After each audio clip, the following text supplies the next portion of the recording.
कृष्णाय वासुदेवाय हरे परमात्मने प्रणतः क्लेशनाशाय गोविन्दाय नमो नमः।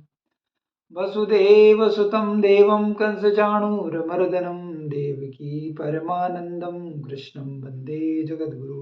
ओम नमो भगवते वासुदेवाय। आइए हम सभी लोग श्रवण करते हैं वैशाख शुक्ल पक्ष मोहिनी एकादशी की व्रत कथा। इस व्रत कथा को सुनने से सभी प्रकार के पाप छूट जाते हैं और सभी प्रकार के कष्टों का निवारण होता है। जैसे महाराज कृष्ण ने युधिष्ठिर को जिस प्रकार संवाद सुनाया, उसी प्रकार से मैं आपके सामने ये कथा सुनाने का प्रयास कर रहा हूँ। सभी लोग ध्यान पूर्वक इस कथा का श्रवण करें। युधिष्ठिर ने पूछा, जनार्दन, वैशाख मास के शुक्ल पक्ष में किस नाम की एकादशी होती है, इसका क्या फल होता है तथा इसके लिए कौन कौन सी विधि है? भगवान कृष्ण बोले कि महाराज, पूर्व काल में परम बुद्धिमान श्री रामचंद्र जी ने महर्षि वशिष्ठ से यह बात पूछी थी, जिसे आज तुम मुझसे पूछ रहे हो। श्री राम ने कहा था कि भगवान जो समस्त पापों का क्षय तथा सभी प्रकार के दुखों का निवारण करने वाला व्रतों में उत्तम व्रत हो, उसे मैं सुनना चाहता हूँ, आप मुझे सुनाइए। वशिष्ठ जी बोले, श्री राम, तुमने बहुत ही उत्तम बात पूछी। मनुष्य तुम्हारे नाम लेने से सभी पापों से शुद्ध हो जाते हैं, तथापि लोगों के हित की इच्छा से मैं पवित्रों में पवित्र उत्तम व्रत का वर्णन करूंगा। वैशाख मास की जो शुक्ल पक्ष में जो एकादशी होती है, उस एकादशी का नाम मोहिनी है। वह सभी पापों को हरने वाली है और उत्तम है। जो इसके व्रत के प्रभाव से व्रत करता है, उसके व्रत के प्रभाव से मनुष्य मोहजाल तथा पातक समूह से छुटकारा पा जाता है। सरस्वती नदी के रमणीय तट पर भद्रावती नामक सुंदर नगरी थी। वहां पर धृत्यमान नाम का राजा चंद्रवंश में उत्पन्न और सत्य प्रतिज्ञ था। वो राजा वहां पर राज्य करता था। उस नगर में एक वैश्य रहता था जो धन धान्य से परिपूर्ण और समृद्धशाली था।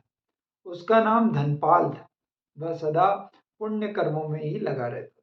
दूसरों के लिए पौशाला पौशाला मतलब प्याऊ, कुएं, मठ, बगीचे, पोखरा और घर बनवाया करता था। भगवान श्री विष्णु की भक्ति में उसकी हार्दिक अनुराग था। वह सदा शांत रहता था। उसके 5 पुत्र थे। पहला पुत्र था सुमना, दूसरा पुत्र था द्युतिमान, तीसरा पुत्र था मेधावी, चौथा था सुकृत और पांचवा था दुष्ट बुद्धि। पांचवा जो दुष्ट बुद्धि था, वो जिस प्रकार का नाम उसी प्रकार का वह आचरण करता था। वह सदा बड़े बड़े पापों में संलग्न रहता था। जुए आदि दुर्व्यसनों में उसकी बड़ी आसक्ति थी। वह वेश्याओं के साथ मिलने के लिए ललायित रहता था। उसकी बुद्धि ना तो देवताओं के पूजन में लगती थी और ना ही पितरों तथा ब्राह्मणों के सत्कार में। वह दुष्टात्मा अन्याय के मार्ग पर चलकर पिता का धन बर्बाद करता था।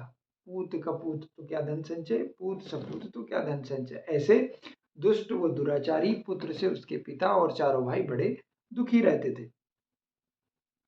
पिता का धन बर्बाद किया करता था। एक दिन वह वेश्याओं के गले में हाथ डालकर चौराहे पर घूम रहा था। तब उसके पिता ने उसे देखा और उसके पिता को बड़ा क्रोध आया और उसके पिता ने उसका परित्याग कर दिया। वह दिन रात दुख और शोक में डूबा रहता था तथा कष्ट पर कष्ट उठाते हुए इधर उधर भटकने लगा। एक दिन वह ब्राह्मण था, वैश्य था सॉरी, और उसने कुछ ऐसे पुण्य किए होंगे तो उसका कुछ पुण्य उदय हुए और वो महर्षि कौंडिन्य के आश्रम पर जा पहुंचा। वैशाख का महीना था।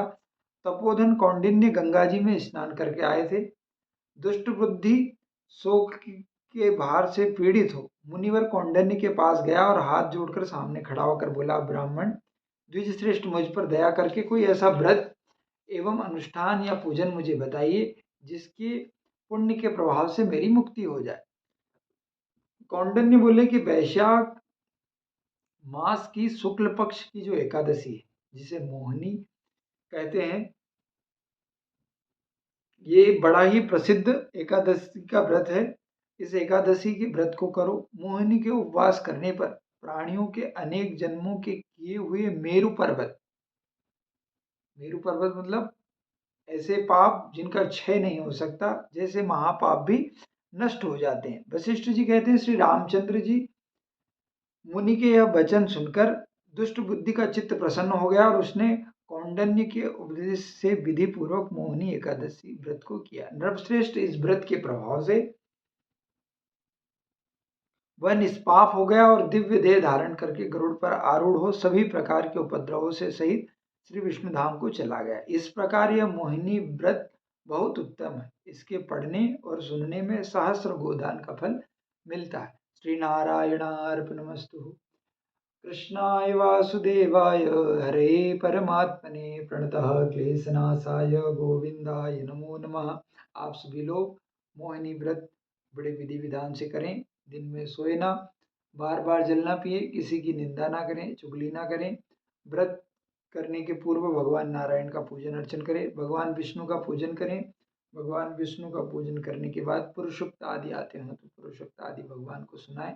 ओम नमो भगवते वासुदेवाय का यथाशक्ति जाप करें। कम से कम 108 और अधिक से अधिक 1008 बार इस मंत्र का जाप करें। ओम नमो भगवते वासुदेवाय द्वादशाक्षर मंत्र है। इसका जितना जाप करोगे उतना आपको फल मिलेगा। जय जय श्री राधे। राधा रमण सरकार की जय।